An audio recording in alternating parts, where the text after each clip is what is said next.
He's rubbish. And he's rage. It's rubbish and rage. It's just rubbish. What up, YouTube? Today we're going to be discussing something very, very close to my heart. As we all know, I'm a man of science, unlike Ryan, who just isn't, I don't know, what is he like? Knows how to cook. Spare, I think. Anyway, so I'm out of science. Admittedly, my degree is in computing, but I have a love of all science, particularly astrophysics. I mean, just to make a point, like, I got down here, wait, fucking look at these fucking crazy books I've got here. We got old Grand Design, Stephen Hawking, another one by him, Brief History of Time, and we've got these two crazy academic books here. I mean, look at these motherfuckers, look how fucking thick they are. The point is, I love astrophysics. I haven't got a degree in it, I don't study it, but I do, I study it in my spare time. Which is why it particularly annoys me when I see people denying the moon landings. So recently there's been this video of Brian Cox basically going around and saying these people are a bunch of fucking idiots. And yeah, he's right, they are fucking idiots. It bloody pissed me off. And I was looking through the comments, and there was one particular comment. As a scientist, I say this. If you have an experiment and it proves something, do you stop there or repeat the experiment to be sure that what you found was correct? You repeat the experiment. Until there is a second mission to the moon, I will reserve judgment. So much wrong with that. I mean, first off, there were fucking 6 missions. One of them blew up. That was Apollo 13. But there were 6 missions to the moon. And this person's like, oh, this is until there is a second mission. No, there were 6 missions. I can't even fucking count. There were 6 fucking missions. Not even one. Not even just one. It was 6 motherfucking missions. And, I love the logic here as well. They say, do you stop there or do you repeat the experiment to be sure that what you found was correct? So she's saying basically that we should go to the moon a second time, or even a 7th time in this case, to confirm that what we found was correct. As if we need confirmation that we've arrived on the moon. Can you imagine what the people there, like, they sort of went to the moon and everything, and they were just like, oh, yeah, this definitely looks like the moon. There's the Earth fucking flying in the sky, and there seems to be a massive ass vacuum around us and no gravity, but it might not be the moon, this might just be a strange coincidence. We might be in fucking Detroit for all I know. No, you're a fucking idiot. So anyway, pisses me off. So basically, just to summarise what I'm going to do today, now I've gotten that out of the way, I'm going to go over some of the main moon hoax conspiracy theories and tell you exactly why they're complete and utter bullshit. When the astronauts are putting up the American flag, it waves, but there is no wind on the moon. See that? Do you fucking see what's going on here? Do you see this piece of tissue waving? I don't think there's any fucking wind in this room. Do you see any fucking wind in this room? I don't think there's any fucking... The window is bloody closed. There is no fucking wind in this room, but it was still flapping about. And I have gravity here to pull the thing down. Imagine what it's like on the moon when you're putting up a bloody flag and you've done this and it's going to be going like this, isn't it? Because there's no fucking gravity. That's why it's fucking floating around in the fucking windless, gravityless, atmospherous fucking moon. Number 2. This one I can understand why you think this, but no stars are visible in the pictures taken by the Apollo astronauts from the surface of the moon. I can understand why you'd think this. It's a common misconception that the reason we can't see the stars in the sky is because the sky is blue and therefore, like, there's some magical veil blocking it off. No, the reason we can't see stars... I mean, if you go into a brightly lit city at night and you look up, it's still going to be a pitch black sky, but you still won't be able to see any stars. That's because of just the way light works. I can't be asked to explain it. It's to do with the fact that light waves converge and interact and interfere with each other. But basically the point is, if there's a vast amount of light, you won't be able to see anything. When you're on the moon, or in this particular things when they're on the moon, it's what they call the lunar day. In other words, the daytime on the moon. Which is where everything's lit up. Obviously, there's the bloody sun shining down on you. The reason you can't see stars is not because there are no stars, it's because the sky is so brightly lit that the light from the sun is basically drowning out the stars. Same with a nighttime scene in a city. If you look up at the sky, where normally there would be stars, because there's so much light going on around you, the light from the city is actually drowning out the light from the stars. The same is happening with the sun on the moon. I mean, I'm looking at the fucking sky right now, and I can't see any fucking stars.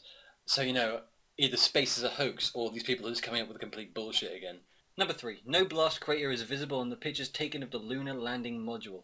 There seems to be this weird misconception that the moon is a gigantic ball of dust.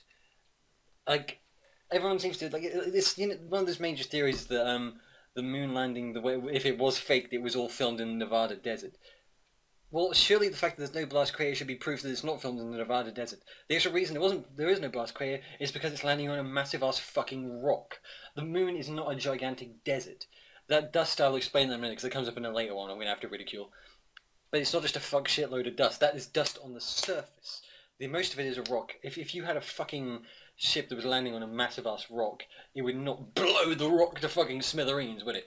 So basically, if anything, that's disproved the whole idea that it's filmed in the Nevada desert, or any desert for that matter. So, sorry, on that note, when you've got your ship coming down, everyone's expecting, like, well, okay, yeah, but you've got those thrusters blasting down. She's actually blasting away the rocks. And it's like, on Earth, maybe, yes. Because when you're on Earth, you've got the gravitational pull of the planet pulling you down. So there's your little module, there's the ground, look, there's your little modules going like that. If you don't have a shit ton of thrust coming out of the bottom, your ship's just going to... There's going to be an even bigger blast crater. Obviously, you have to have your thrusters blasting down with enough force to be able to push this, to be able to fight against gravitational pull to keep your ship going down at a slow rate. So when the ship goes down, obviously, yes, you will probably get a bit of a blast crater from all these jets that are being pushed down, because it's going to be pushed down roughly the amount of energy that that ship would have if it was falling down in a straight line anyway. On the moon, you don't have any gravity. So here's what it's like. Here's what it's like falling under Earth with no thrusters. Here's what it's like falling under the moon with no thrusters. Why would you have a shit ton of thrust like you have on Earth to try and stop that? You just go, psst, psst, psst, psst. You know, like those little asteroid games, or like little, you know, yeah, like asteroids. You know, those little gravitational games. You have to keep going, psst, psst, like that. Like it's like that, but it's on the moon in real life. So you wouldn't have enough thrust to even cause a blast crater, and it's being landed on a rock. So that's a pretty easily debunked one, really. Number 4. The landing module weighs 17 tons and yet sits on top of the sand, making no impression. Next to it, astronauts' footprints can be seen in the sand. Again, like I said, the entire thing is not made of fucking sand. You're landing on a rock. So what you've done is your ship's come down here, a load of dust sitting on the surface. Your ship comes down.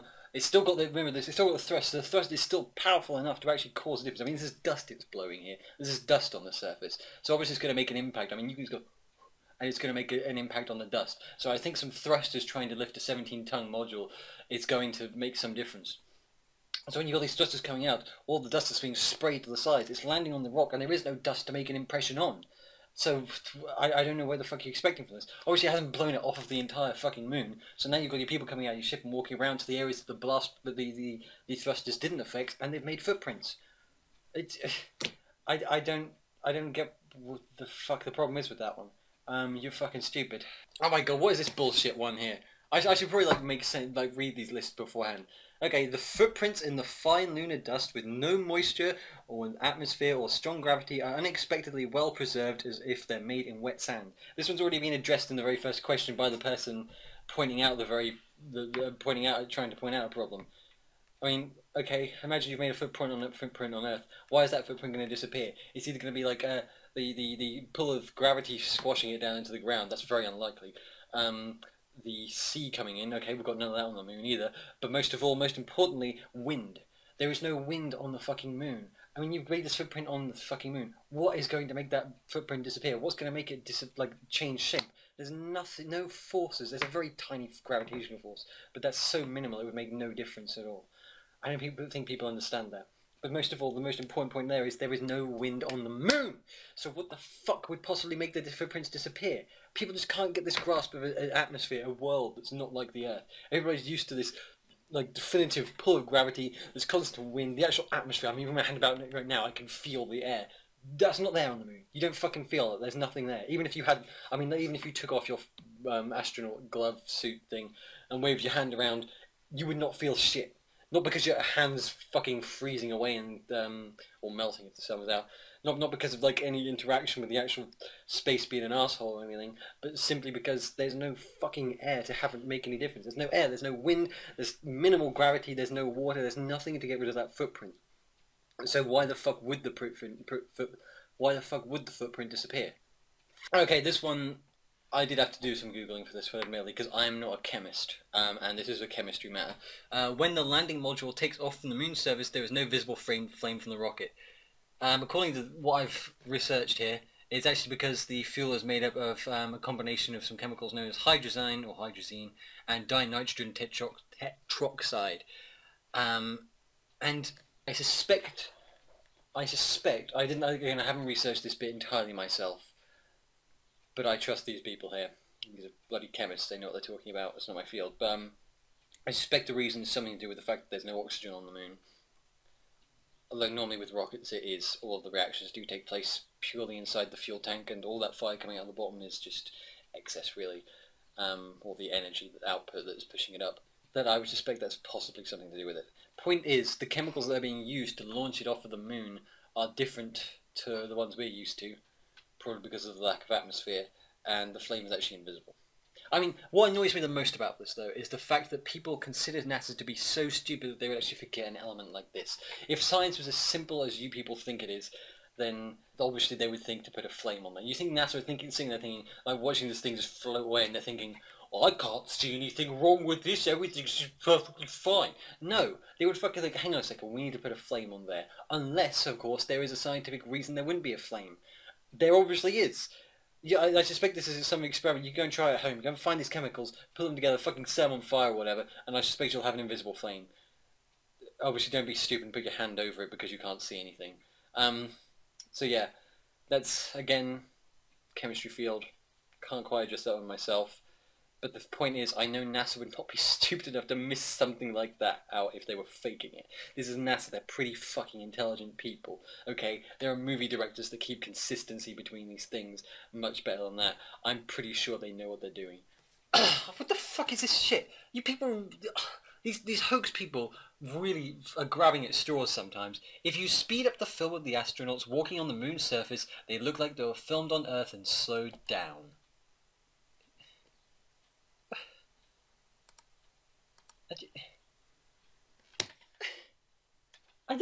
I don't know what to think anymore, you know, this is... What kind of a planet do I live on? If I recorded any footage of me moving in slow motion, if I did slow motion like now, Ryan is gay. Ryan is gay. And if I speed that up, it's gonna fucking look like it's going at normal speed. Of course that's what happens when you speed up something that's going in looks like it's going in slow motion. You fucking morons. Christ above. The astronauts could not have survived the trip because of exposure to radiation from the Van Allen radiation belt. Good point. However, it's not true.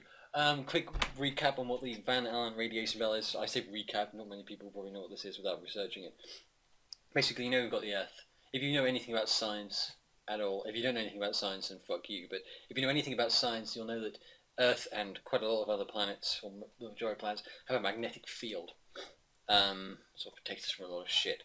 Magnetic field sort of pulls in any electromagnetic particles, including things like radiation or radioactive particles. Any charged particles, basically. What layer they get stuck at is depending on the amount of charge and all that bollocks that's going on behind the scenes. There's two in this, for Earth anyway. I'm not sure if it actually works with other planets. I never really looked into it that much. But I suspect with Earth in particular, I know for Earth in particular, is there's two belts known as the Van Allen belts. There's an inner and there's an outer belt. Basically what it is it's an area of this magnetic field around the Earth where radioactive particles, like alpha radiation, I think beta radiation gets caught there as well. Any charged particles, basically, like energized particles that can usually cause harm, particularly alpha radiation, which is really fucking dangerous. They get caught on this shit. Get caught on these two belts and just sort of get stuck in like a little fluctuation pattern around the Earth. What these people are basically saying is that by flying through this, the people should not be able to survive. And there's a couple of things wrong with this. First off is it's not taking into account how fucking fast these ships are moving. People kind of think, oh, it's moving fast, it's moving pretty fast, and they're like, what, how long does it take them? 3 days, it was 3 to 4 days. I think it was closer to 3. So about 3 days it took Apollo 11 to get to the moon. And one of these concepts is people don't have this proper comprehension of the size or distances in space. Everyone always sees these models where it's like a picture of the Earth. There's like a little picture of the moon there as well, like sort of next to it. And everyone's like, oh, they're like pretty close to each other. It's 3 days between those 2 points. That's pretty fucking slow. And the thing is, that's not. It's not the actual distance. If we imagine the Earth is like the size of the end of my finger here, and the moon is sort of like the size of my little finger or whatever. Imagine like that. The distance is more like the distance is fucking massive. I mean, seriously, the distance to the moon, really, really fucking far. It's not like it's portrayed in books or anything. The reason it's portrayed like that in books is because the books simply aren't big enough to contain a picture of the Earth and the moon next to each other at those sizes or those scales. The things are just like way off into the distance, and they would sort of expand far beyond the pages of the book. And travelling that in 3 days is pretty fast. That's very, very fucking fast. The ships in space, because there's no atmosphere or anything. There's no particle. Well, there's very minimal particles in space for it to travel through. There's nothing to stop it, nothing to sort of slow it down. No air resistance or anything. It means the ships can reach practically unlimited speeds. Obviously, it's speeding up to those speeds, which takes time. And no, people will be getting killed by the speeds. If you're going 1 billion miles an hour but not changing your speed, and you were sitting in the ship, you'd be perfectly fine. No, it would feel like you're not moving. It's the acceleration you feel. Therefore, you slowly accelerate up to this super fast speed. That's when you get the whole people take off the ships and they're being pushed into the back of their seats. That's the acceleration, and everything is fine from there on. And then they could be moving at like sort of thousands of miles an hour without any problems. Point is, they're moving really fucking fast. So when they do get to these Van Allen belts, they just go pop straight through. Well, not that fast, I guess, probably like a few minutes, but they pass through them very, very quickly. There's not really much time for the belts to have any effect on them. But second of all, let's think about this. The Van Allen belts were discovered in 1958 by James Van Allen. Discovered in 1958. The first, or the Apollo 11 mission, was in 1964. 1969, sorry. For some reason, originally I said 1964. I don't know why. So it's actually 11 years, not even 6 years. Even better. So they actually obviously, between those 2 points in time, they'd sent up probes, they'd sent other unmanned missions into space. They sent all this crap, they'd investigated it, they knew what the belt was like, they knew enough about it to actually build a fucking ship and shuttle, the lander module thing, to actually be able to withstand this radiation. I don't think they suddenly, after with all this knowledge of the Van Allen belt, they just suddenly thought, what could possibly go wrong? No, they'd researched this, they knew how to block it. I mean, like things like alpha radiation are pretty easy to block anyway. If I held up a sheet of paper, it would probably block alpha radiation. Alpha radiation is dangerous, but it's really fucking weak in terms of penetrating power. Point is, these ships and the lunar module and the landing module, they don't have to have very much armor in the first place to hold this sort of shit off. But the point is, they did have a lot just in case. So even if they did go slowly through these Van Allen belts, they probably wouldn't even be affected by it anyway because there's just so much armor going on. There we go. Number 9. The rocks brought back from the moon are identical to rocks collected by scientific expeditions to Antarctica. By that they mean moon rocks in Antarctica that have fallen from space and such. Yes, you're right. They are very identical. However, there's a difference. When the rocks fall from space, they go through all the, the whole burn-up thing on re-entry. Entering into the atmosphere, speeding up, there's all the flames going, all that crap going on. The flames, the heat, all that energy between the rock and the air. Of course, it's going to fucking damage the rock anyway and cause scorch marks. But the main point is it also causes oxidation, which is, the best way I can put it is rust. It's not rust in this case, but when you see rust appearing on something, that's actually a process known as oxidation, where basically oxygen in the air is reacting and joining with part of the material. Anyway, these rocks are going through space, hurtling through the atmosphere, flames and all this crap heating up, lots of energy, causing lots of reactions between the air and the rock, causing a lot of the rock to be oxidized, and then it lands in Antarctica. The rocks brought back from Apollo 11, or any of the moon missions, don't have oxidation. Why? Because there's no fucking oxygen on the moon in the first place. How the fuck would they have, how could oxidation occur in a place with no oxygen? It doesn't make any fucking sense. And these moons could have only have come from these rocks could only have come from the moon. They've had geologists confirm this. They have no affiliation with NASA. The fact that these rocks exist on Earth. It's impossible for them to possibly exist on Earth without having somebody have brought them back. Because the only other way they can get here is through oxidation, by being oxidized whilst coming into the atmosphere. So that's out of the question, or fucking aliens. And if you're that kind of conspiracy nut, get the fuck off of our channel right now. Basically, the only possibility is a manned mission.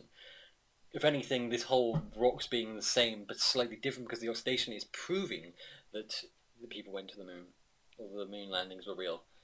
So, you know, go fuck yourself, basically. And lastly, number 10, this is a fucking bullshit one. All 6 moon landings happened during the Nixon administration. No other national leader has claimed to have landed astronauts on the moon despite 40 years of rapid technological development. What? This is just a basic political matter, okay? Why did people try to go to the moon in the first place? It was the space race. It was a proof of power and technology to try and one up the other countries. Once one of the countries had already done it, there was no interest there. There's nothing on the moon that is of interest to us other than starting a colony, and that's fucking expensive and right now kind of useless. Well, back then it was kind of useless. We want to do it now. We're actually planning to do it quite soon. Within like the next 20 years, I think it is. Anyway, so the point is, what use would all these other powers like Russia or China have in going to the moon? You know, we already know that they're equal to, or they've caught up in technology since then. What they could go to the moon and say, hey, we've been to the moon as well. And we're just like, cool, nice, we did that 40 years ago. What's the fucking point? Nobody would give it, or 50 years ago now. No, 40 something. I can't really do the maths, fuck off. Point is, nobody would give the slightest fuck. It's just not worth it, you know. There's no water up there. It's mild, but we don't really give a shit about water, sorry. There's no oil up there, there's no methane, there's no fuel or anything. There's nothing of use to anybody. It's just a waste of money for them. Which is really annoying, because we, like, as much as we need to support the Earth, we also need to accept that the Earth is not going to last much longer, and space travel is extremely crucial. Unfortunately, politicians don't realise this, and they see space races, and well, not space races, but space exploration or space travel technology as being completely useless and unneeded anymore. It's kind of annoying, to be honest. The problem is, one of the main reasons they think shit, or not one of the main reasons, but one of the reasons they think shit like this, or one of the reasons that they're not, that these space programs like NASA are not getting any support anymore, is not just because of the government, but because of conspiracy theorists like these fucking idiots that are going around claiming that this stuff isn't real and we can't travel into space anyway. They're just fucking idiots. They're completely and utterly halting the progression of society. They're just as bad as the politicians that don't see it as a problem anymore, because the politicians are just thinking, well, I'm going to die before that happens anyway. What's the point? Go fuck yourself. There's like two extremities which are holding us back from advancing in technology here. Politicians who don't give a shit, and fucking conspiracy theorists who think it's all made up in the first place. It's like the fucking vaccine shit, you know. They're just going to end up killing up the human race by spreading this bollocks everywhere, saying, oh, it's going to give you autism or whatever. It's like, fuck you. Just get fucking vaccinated. That's point 10. Point 10 covered. It's just politicians being assholes. It's as simple as that. To be honest, I'm kind of surprised that considering those conspiracy theorists are this crazy, you know, the main conspiracy theorists think that like all the politicians are evil. I'm surprised they didn't come to these conclusions themselves, to be honest. But, yeah, that's that. That's point number 10. Because that was all I got on this list. There's probably a few others. It's that fucking person who said we need to have a second mission landing. It just proves I looked at this person. They have a bachelor's in fucking, it was biomedical something. It was something to do with biology, and probably a bit of medicine in there. And they're all arrogant. They claim they're a scientist. And it's like, no, just because you have a degree does not mean you're a scientist. Just because you're a degree does not mean you're intelligent, unless you actually take an interest in what you're talking about. Having a degree in biology does not mean you can have an opinion in astrophysics. If you have a degree in biology, the odds are you'll only know anything about biology, because biologists are fucking stupid. Basically, that's what's pissing me off at the moment. These people, just these fucking fake-ass scientists. People who have gotten all their opinions solely from documentaries and documentaries from like the early noughties and fucking pyramid scheme books. All this bollocks is where they're getting their fucking ideas from. They're complete morons. They do not listen to the actual people that know what they're talking about. They just listen to the money-making people. And the only reason I can think this is the possible reason, I put this down for all conspiracy theorists, is that at some point in their life they come across this realization that actually life is extremely normal and dull and boring. And there's actually nothing sinister. Well, there's a few sinister things going on. There's not much sinister shit going on. And they suddenly realise life is really boring because of this. And so they start deluding themselves into thinking that something exciting and sinister and big is going on in the world, so they can feel like they're a hero fighting against the darkness and feel like there's actually some reason to continue living. It seems to be more of a depression thing, really, like a sort of a way people cope with depression or sadness in their lives. Which is kind of sad, really, but it fucking impedes progression, and that's what pisses me off. I can understand people if they've got problems with life and everything, they think life sucks, but when they start impeding the progression of the fucking species, it pisses me the fuck off. Basically, they're idiots, don't listen to them, kick them in the face if you ever see them, and get the fuck off of my YouTube channel.